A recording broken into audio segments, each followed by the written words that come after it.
1219મો શબ્દ મિત્રો તરસ.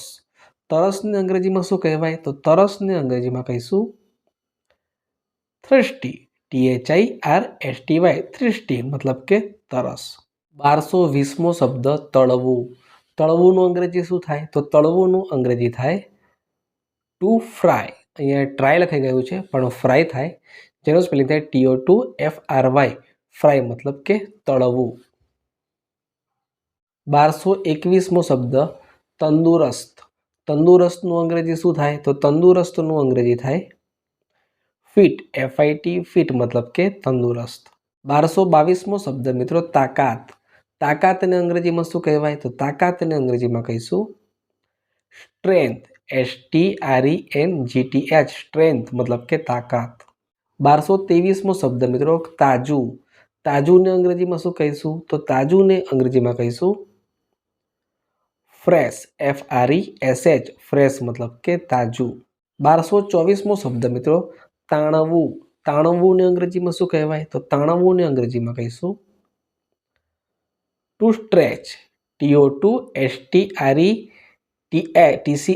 ટુ સ્ટ્રેચ મતલબ કે તાણવું કે ખેંચવું. 1225મો શબ્દ મિત્રો તાવ. તાવને અંગ્રેજીમાં શું કહેવાય? તો તાવને અંગ્રેજીમાં કહીશું ફીવર. FEVER. ફીવર મતલબ કે તાવ. 1226મો શબ્દ તીખું. તીખુંને અંગ્રેજીમાં શું કહેવાય? તો તીખુંને અંગ્રેજીમાં કહીશું હોટ. HOT. હોટ મતલબ તે તીખું. સ્પાઇસી પણ કહી શકીએ, પણ આમાં હોટ શબ્દ વાપરેલો છે. 1227મો શબ્દ તરુ. તરુને અંગ્રેજીમાં શું કહીશું? તો તરુને અંગ્રેજીમાં કહીશું બીટર. BITTER. બીટર મતલબ કે તરુ. 1228મો શબ્દ તેલ.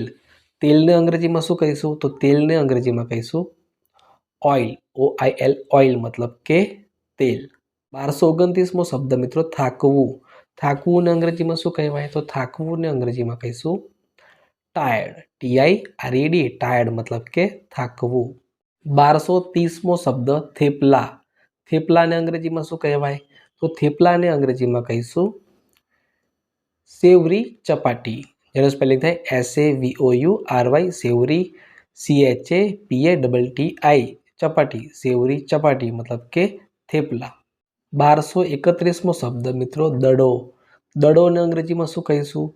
તો દડોને અંગ્રેજીમાં કહીશું બોલ. BALL. બોલ મતલબ કે દડો. 1232મો શબ્દ દબાવવું. દબાવવુંને અંગ્રેજીમાં શું કહેવાય?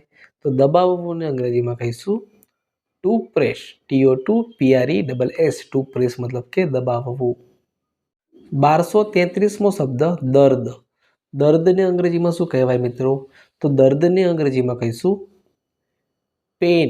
PAIN. પેન મતલબ કે દર્દ.